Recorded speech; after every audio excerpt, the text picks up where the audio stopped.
इसको मैं एक बार, मैंने आपको ये 4 टाइप पढ़ाए थे पिछली क्लास में, टाइप अप्रोच में, जूम क्लासिफिकेशन, क्रिस्मर का, सेल्डन का, फ्राइडमैन का। ये टाइप अप्रोच था हमारा। इसी का जो दूसरा बताया था मैंने, ट्रेट, सील गुण जिसको बोला जाता है। ये देखिए आप लोग ना नोटबुक लेके बैठिए। कुछ चीज ऐसी है, मैंने लास्ट में एक चार्ट भी डाला है उसमें, वो मेरा ही अपना है बनाया हुआ, उसको आप इस तरीके से बना सकते हैं। तो आप लोग नोट डाउन कर लीजिएगा साथ साथ ना, कुछ चीजें अगर छुट्टी हैं। अब देखिए मैंने आपको बताया था कि ओलपोर्ट की जो डेफिनेशन, ये थ्योरी है, ये क्या करती है। हेलो, आवाज नहीं आ रही है क्या? हेलो। आ रही है मैम, आ रही मैम है। आ रही है आवाज। आप ये ओके, शेयर करेंगी ना? हाँ जी बिल्कुल बिल्कुल। तो मैंने आपको फर्स्ट बताया था कि जो ट्रेड्स अप्रोच होते हैं हमारे, सील गुण के जो उपागम बोला जाता है इनको हिंदी में, तो ये कैसे होते हैं? ये कुछ ऐसी पर्सनैलिटी के कुछ ऐसे फैक्टर्स होते हैं जो कभी चेंज नहीं हो सकते, इनको बदला नहीं जा सकता। जैसे इसका कॉमन सा उदाहरण होता है हमारी संस्कृति, या फिर बोल सकते हैं हम लोग जिस माहौल बोला जाए, जिस साइड पे रह रहे हैं, जैसे कि कोई यूपी का है, कोई हरियाणा का है, तो क्या होता है कि हम कहीं भी चले जाएं, पर कहीं ना कहीं क्या होता है कि हम बचपन से वहां रह रहे हैं, हमारा जन्म वहां हुआ है, तो वो कुछ गुण हमारे अंदर ऐसे आ जाते हैं जिनको कभी बदला नहीं जा सकता, आप चाहे कैसे भी माहौल में चले जाए। जैसे हम लोग क्या होता था कि कॉलेज गए पढ़ने, तो वहां हमारे यहाँ पे थोड़ा एकदम ऐसा रूढ़ी टाइप लैंग्वेज बोली जाती है, स्मूथ नहीं बोलते, पर जब हम कॉलेज गए तो हम वहाँ कुछ टाइम तक, तो जहाँ से जाने के बाद वो चीज रहती थी, बट धीरे धीरे वो चीजें चली जाती थी। बट जैसे हम घर वापस आए, 1-2 दिन होता था कि उन सब बातों को बोला जा रहा है, दूसरे तीसरे दिन क्या होता था कि फिर अपने फ्लो में आ जाते थे। वो क्यों? उसका कारण क्या था? क्योंकि हमारा बचपन से वो चीज हमारे अंदर है, हमें वो सिखाई नहीं गई है, कहीं से अलग से बताया नहीं गया, हम उसको माहौल से देख देख के सीखे हैं, तो इसलिए उनको चेंज नहीं किया जा सकता।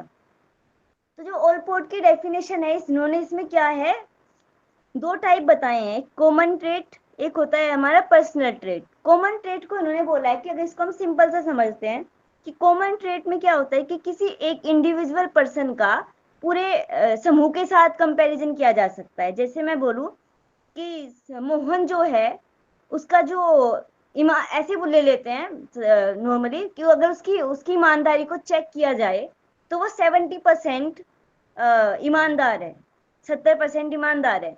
तो क्या कहा जा सकता है कि मोहन से नीचे 70 आदमी इंसान जो है वो ईमानदार नहीं है। बता दीजिएगा अगर आपको समझ नहीं आया, तो मैं किसी और तरीके से फिर बताऊंगी आपको, ठीक है। और पर्सनल ट्रेट में क्या होता है कि एक इंडिविजुअल पर्सन के ही अंदर उसकी दूसरी क्वालिटी से नापा जा सकता है कि मोहन पॉजिटिव है, सॉरी, इसको हम ऐसे ले सकते हैं, जैसे कि जैसे बोला जाए कि मोहन कंजूस है, मोहन कुछ मतलब, सॉरी मुझे याद भी नहीं आ रहा अभी कैसे बताना, 1 मिनट। मतलब एक ही इंसान की दोनों क्वालिटी से उसको जज करा जा सकता है कि अच्छा भी है और बुरा भी है। ये अपनी अच्छाई से वो बोल सकते हैं कि मोहन के अंदर जो है अच्छाई कम मात्रा में है, बट बुराई बहुत ज्यादा बढ़ी हुई है। इस तरीके से उसको दूसरे से कंपैरिजन नहीं करा जा सकता है। ये बात आपको समझ में आई? किसी को भी आई होगी तो बोलिए आप, वरना मैं फिर दोबारा से बताती हूँ। मैम एक बार दोबारा एक्सप्लेन कर दीजिए प्लीज। आप इसको सिंपल से ना फर्स्ट तो ऐसे समझिए कि कॉमन ट्रेट का मतलब क्या होता है कि जिसको ये माना जा सके कि वो सब इंसानों के अंदर होता है, ठीक है। कॉमन बात, कॉमन अगर सबसे लिया जाए, जैसे हम बोले कि हमारे कुछ गुण ऐसे होते हैं, सच बोलना, ईमानदार, ये कुछ ऐसे गुण होते हैं जो सबके अंदर होते हैं, सबके अंदर प्रेजेंट होते हैं। और अगर पर्सनल ट्रेट में देखा जाए तो पर्सनल ट्रेट में हम उसे लेंगे किसी इंडिविजुअल पर्सन की अपनी कुछ यूनिक क्वालिटी होगी कि ये अपनी बुराई से ज्यादा अच्छा है, इसके अंदर बुराई कम मात्रा में पर अच्छाई बहुत ज्यादा मात्रा में, ठीक है। समझ में आया? मीन्स कि मैम कोई बात, कुछ चीज उसके अंदर सबके जैसा है बट कोई क्वालिटी हाँ ज्यादा अच्छी है, या मतलब नेगेटिव पॉजिटिव किसी भी वे में हो वो। हाँ, नहीं इसको आप एक तो ना नेगेटिव नहीं लेंगे, अभी नेगेटिव वाला जो आता है वो टाइप मैं आपको आगे बताऊंगी। ठीक है, अब जी। इसको आप जैसे नेगेटिव। जैसे मैम मैम ये भी बोल सकते हैं, जैसे मोहन खूब एक बुरा आदमी नहीं है, मतलब उसमें बुरा मतलब अच्छा ही भी है, ऐसे भी बोल सकते हैं ना। हाँ जी, उसको मतलब यही है कि अपनी किसी एक गुण से वो ज्यादा उसके अंदर वो उभरा हुआ है एक गुण, इस तरीके से इसको लिया जा सकता है मीन्स पर्सनल। किसी के अंदर कोई एक खास बात। हाँ जी, इसको ऐसे भी ले सकते हैं। और कॉमन ट्रेट का मतलब इन्होंने जैसे समझाया है कि कॉमन ट्रेट किसी पूरी सोसाइटी में किसी एक सारे पर्सन से बढ़ के किसी के अंदर कोई चीज आ जाए, इस तरीके से उन्होंने बोला है। अब इसमें देखिए कॉमन ट्रेट पर्सनल ट्रेट्स के इन्होंने 3 बताए हैं, कार्डिनल, सेंटर और कॉमन। ओहो ये मैंने चेंज नहीं किया इसको। हाँ, ये लास्ट का जो कॉमन लिखा, हाँ, ये जो क्लास में मैंने कॉमन लिखा है ना, आप लोग इसको चेंज कर दीजिएगा, ये सेकेंडरी में आता है। मैंने इसको चेक किया था मैम ये बट। किसके पार्ट है तीनों? ये हाँ, कॉमन के हैं या पर्सनल के हैं? पर्सनल के पार्ट है, सॉरी। पर्सनल के ही पार्ट बताए गए हैं उन्होंने 3। ओके। अब आप इसमें देखिए सबसे पहले कार्डिनल ट्रेट। कार्डिनल का उन्होंने बोला है, कार्डिनल का मतलब होता है कि कुछ ऐसे गुण हमारे अंदर होते हैं जिनको अगर हम जिसको हम छुपा नहीं सकते। छुपाने का मतलब क्या होता है कि किसी इंसान के अंदर इतनी अच्छाई होती है कि वो चाहे कैसे भी माहौल में रहे पर वो उसको दिखी जाती है। जैसे इसमें उदाहरण बोला गया कि जैसे महात्मा गांधी, विवेकानंद जी, इनके अंदर क्या था कि वो इनके गुण थे जो हमेशा से इनके अंदर विद्यमान थे, समय आने पर वो उभर के बाहर आ गए। कोई कुछ इस तरह की पर्सनैलिटी होती है हमारी कार्डिनल ट्रेट्स में। ये बात समझ में आई किसी सबको? जी। जी मैम। हाँ जी। अब इसको हम अगर देखेंगे सेंट्रल ट्रेड्स में, तो सेंट्रल ट्रेड्स में इन्होंने बोला है कि इसमें हम ले सकते हैं इस तरीके से कि कोई चीज सेंटर में होनी चाहिए। जैसे किसी इंसान के अंदर सामाजिकता ज्यादा है, सेल्फ कॉन्फिडेंस किसी का बढ़ा हुआ है, वही चीज है इसका जो हम मैं आपको कॉमन में बता रही थी ना, सेंट्रल में वही आएगा, किसी इंडिविजुअल पर्सन के पास अपनी एक यूनिक क्वालिटी जो होती है। ठीक है, समझ में आई है? एक बार मैम दोबारा। जैसे हम लोग कहते हैं कि हम एक क्लास में 50 बच्चे पढ़ रहे होते हैं बट सारे बच्चे उसमें एक्टिव नहीं होते हैं, कहते हैं कि ये बच्चा सबसे ज्यादा एक्टिव होता है, इससे जब भी क्वेश्चन पूछा जाए सबसे पहले यही आंसर देता है। तो कहीं ना कहीं क्या है, वो उसका सेंट्रल ट्रेट्स है, उसकी सेंट्रल क्वालिटी है उसके अंदर कि उसको वो इतना एक्टिव रहता है, आंसर्स देना हो या चाहे वो कोई भी क्वालिटी हो, चाहे वो सामाजिकता हो, चाहे वो उसकी ईमानदारी हो, इस तरीके से। जी मैम। अब आता है ये कॉमन जो मैंने यहाँ पे लिखा, आप इसको सेकेंडरी कर लीजिए, ये सेकेंडरी में आता है।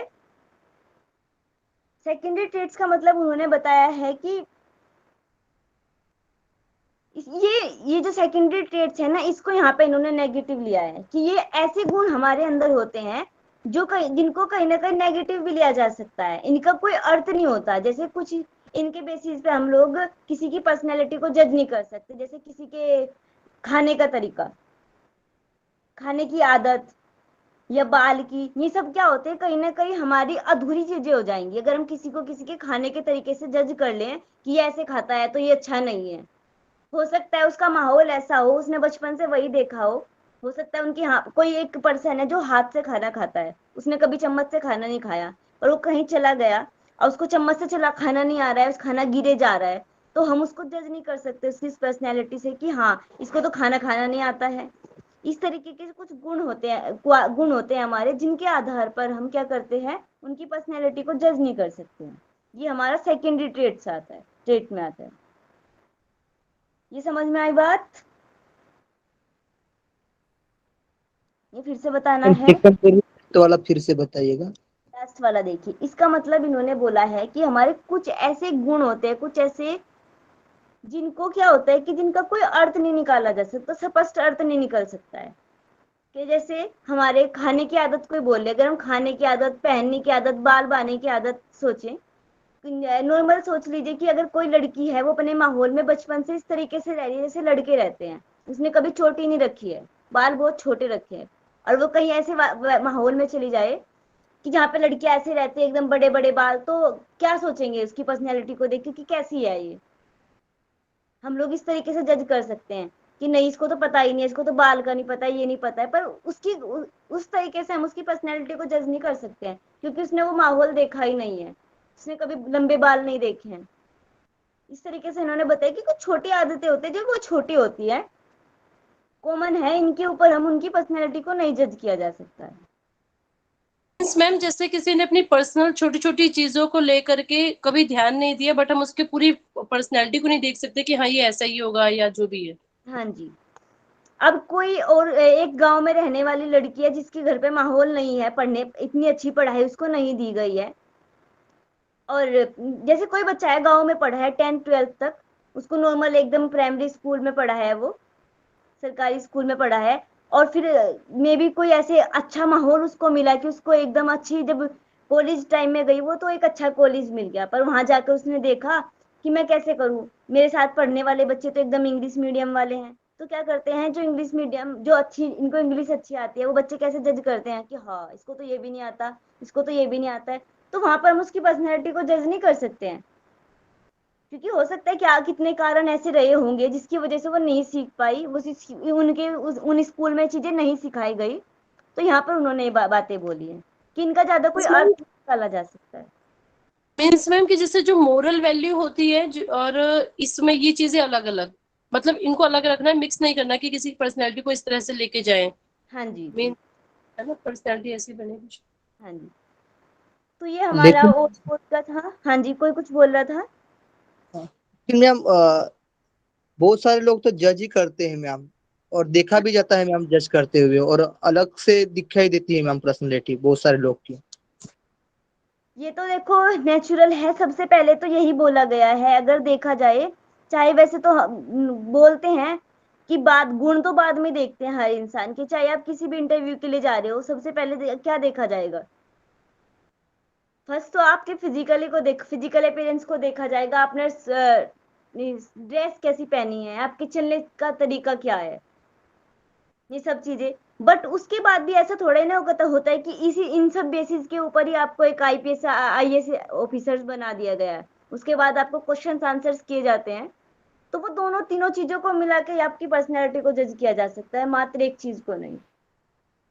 मैम अगर किसी कोई डिसेबिलिटी हो, जैसे कि हाथ पैर नहीं हो, या फिर उसको कोई बीमारी हो, कैंसर वगैरह, या फिर कोई अलग चीज, उसको अगर हम जो लोग हैं उसको अलग तरीके से देखते हैं, तो उसको हम किस में गिनेंगे, कॉमन में या फिर पर्सनल में?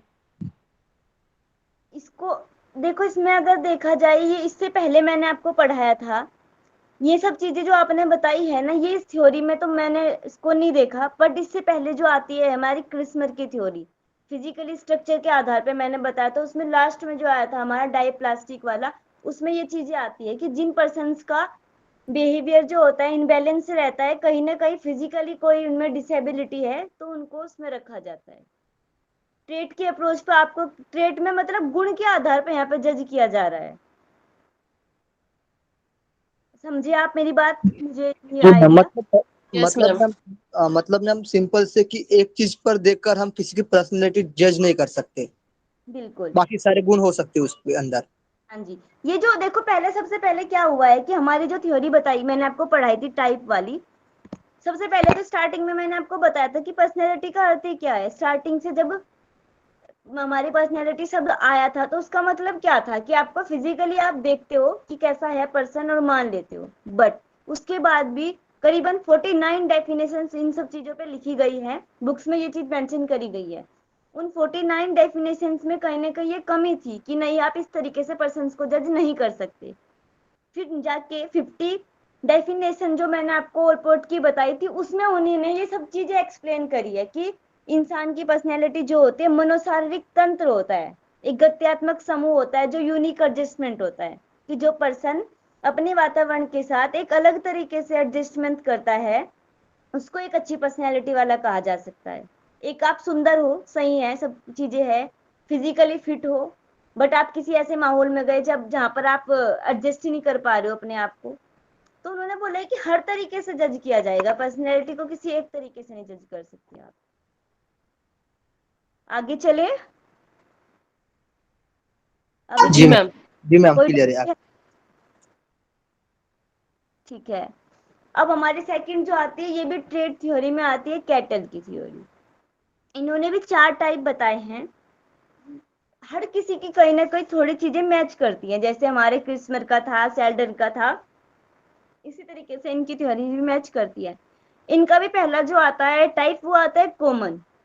तो इनका भी वो ये है कि कॉमन का मतलब क्या होता है कि कुछ ऐसे गुण होते हैं सभी के, वो सब में विद्यमान होते हैं। सच बोलना, ईमानदारी, सामाजिक कार्य करना, जो अच्छे हैं, पूजा पाठ करना। कहीं ना कहीं कुछ भी हो, कुछ ही पर्सन ऐसे होंगे जो नहीं करते होंगे, पर अगर एवरेज निकाला जाता है तो ज्यादा पर्सन के एवरेज में वही आएंगे जो सबके अंदर वो गुण होंगे। सेकंड नंबर पर आता है हमारा यूनिक। यूनिक में वही आ जाता है हमारा, जो मैंने आपको किसमें बताया था, कौन सा था हमारा, सेंटर में। कि यूनिक का मतलब क्या होता है कि उनके अंदर कोई ना कोई यूनिकनेस होती है। जैसे किसी के अंदर कोई पर्सन है कि उसको बहुत ज्यादा गुस्सा आता है, बट क्या हो सकता है कि हो सकता है उसको किसी ऐसी बातों के ऊपर बहुत ज्यादा गुस्सा आता है, हो सकता है बहुत सारी बातों पर बिल्कुल नॉर्मल रहता है। तो इस कंडीशन में ऐसी पर्सनैलिटी वाले पर्सन कैसे होते हैं, या तो वो बहुत ज्यादा ही गुस्सा करते हैं, या फिर क्या रहेंगे, बहुत ही शांत रहते हैं, जो यूनिक पर्सनैलिटी वाले पर्सन होते हैं। उसके बाद आता है सरफेस। सरफेस में क्या आता है, ये कुछ ऐसे पर्सन होते हैं जिनका व्यवहार थोड़ा ऐसा रहता है, चिड़चिड़ापन रहता है उनके व्यवहार में।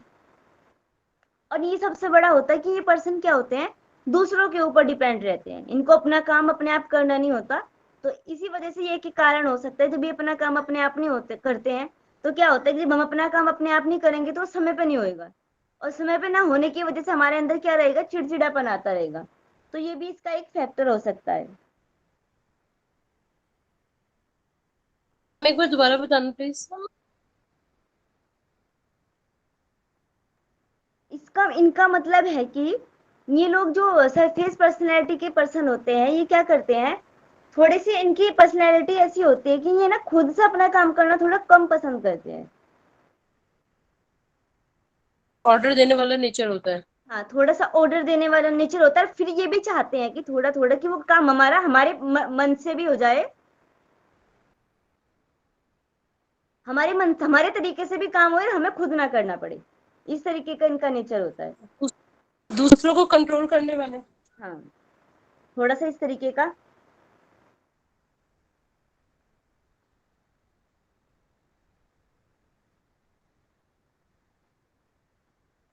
ये पता समझ में आया। जी मैम। अब लास्ट आता है हमारा सोर्स। इनकी पर्सनैलिटी कैसी होती है, ये ना तो किसी के ऊपर डिपेंड रहते हैं। इनको क्या होता है कि ये लोग क्या करते हैं, अपने तरीके से चलना पसंद होता है, अपना काम खुद करते हैं, और इनको टारगेट्स तैयार करना अच्छा लगता है। कि मुझे जैसे होता है ना कुछ कुछ पर्सन की, कि उसको रोज कुछ नया करना होता है, रोज कुछ नया टारगेट बनाना होता है। बट ये पर्सन थोड़े इमोशनली होते हैं। जैसे वो अपना काम खुद करते हैं, तो मे भी कोई कुछ करे या कुछ कहे उनको, तो वो थोड़े इमोशनल हो जाते हैं। इनकी पर्सनैलिटी कुछ इस तरीके की होती है। दूसरों से कुछ ज्यादा अपेक्षाएं नहीं रखते हैं, इनको अपने से ही मतलब होता है, दूसरों पे कम ध्यान देते हैं।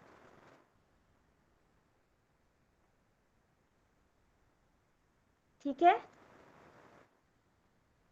जी मैम। Yes ma'am.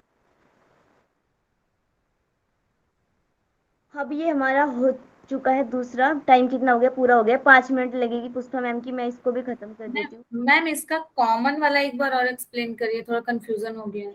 कॉमन का इन्होंने क्या लिया है कि कॉमन से ये कहते हैं कि कॉमन पर्सनैलिटी जो होती है ना, मे बी सबको ही बोला जा सकता है। कुछ पर्सन ऐसे होते हैं जिन ये कुछ कॉमन गुण ऐसे होते हैं जो सब में होते हैं। अब ऐसे नहीं कह सकते हैं हम लोग कि मैं बस सिर्फ ईमानदार हूँ, या कुछ ही मेरे मेरे घर वाले, मेरे परिवार वाले ईमानदार, ऐसे नहीं है। या क्योंकि कॉमन पर्सनैलिटी जो होगा, कॉमन टाइप जो होगा, सबका हो सकता है कि कोई ईमानदार भी है, सच बोलने का गुण भी उसके अंदर है, एडजस्टमेंट करने का गुण भी उसके अंदर है। ये सभी में होता है थोड़ा थोड़ा। तो इस पर्सनैलिटी को एकदम ऐसे जज नहीं किया जा सकता इंडिविजुअल पर्सन के ऊपर। ये जो पर्सनैलिटी होती है ये सबके अंदर थोड़ा होती है, इस तरीके से उन्होंने बताया इसको। मैम इसमें ऑल ओवर कितने लोग ले सकते हैं?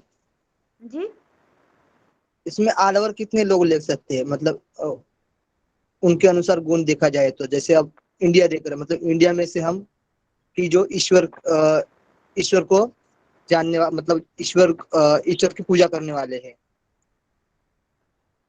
तो बाहर देश में तो कोई कोई ईश्वर को पूजा करने वाले भी नहीं रहते, तो मतलब सबको लेना है कि ऑल ओवर इसमें?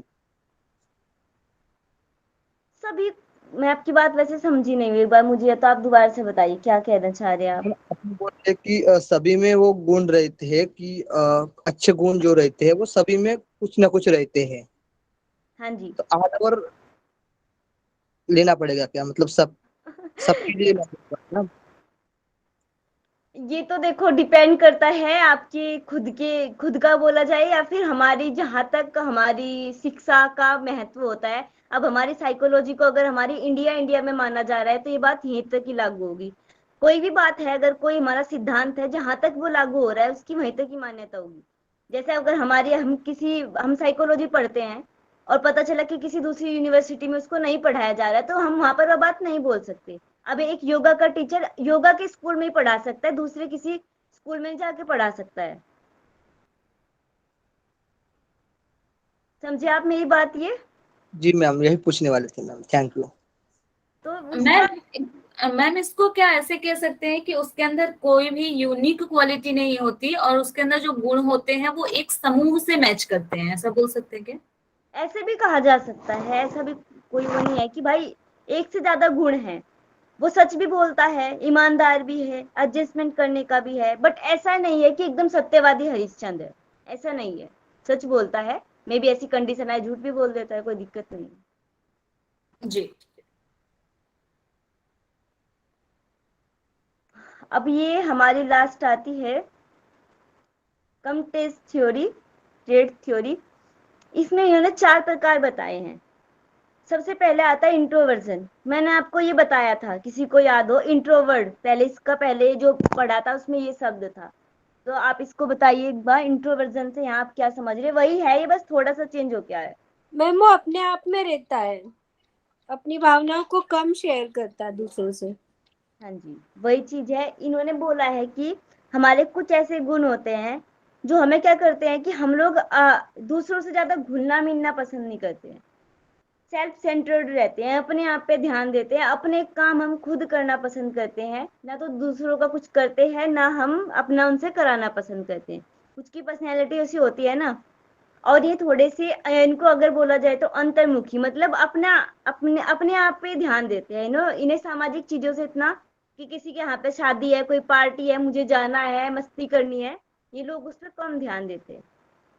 अगर किसी को पढ़ने में कोई इंटरेस्ट है तो वो अपने पढ़ने पे ज्यादा ध्यान देता है, जिस फील्ड का उसको कोई शादी में गया इंट्रोवर्ट पर्सन, तो जरूरी नहीं है कि होता है बच्चा वो सबसे मिलता है, बट एक ऐसा होता है कि नहीं उसको ज्यादा घूमना मिलना जुलना पसंद नहीं है, गए ठीक है, अपनी जो करी और आ गए। इस टाइप की पर्सनैलिटी होती है इंट्रोवर्जन। एक्सट्रोवर्जन वही है, एक्सट्रोवर्ट टाइप के पर्सन जो होते हैं इसका अपोजिट होता है, एकदम ओपन माइंडेड पर्सन होते हैं।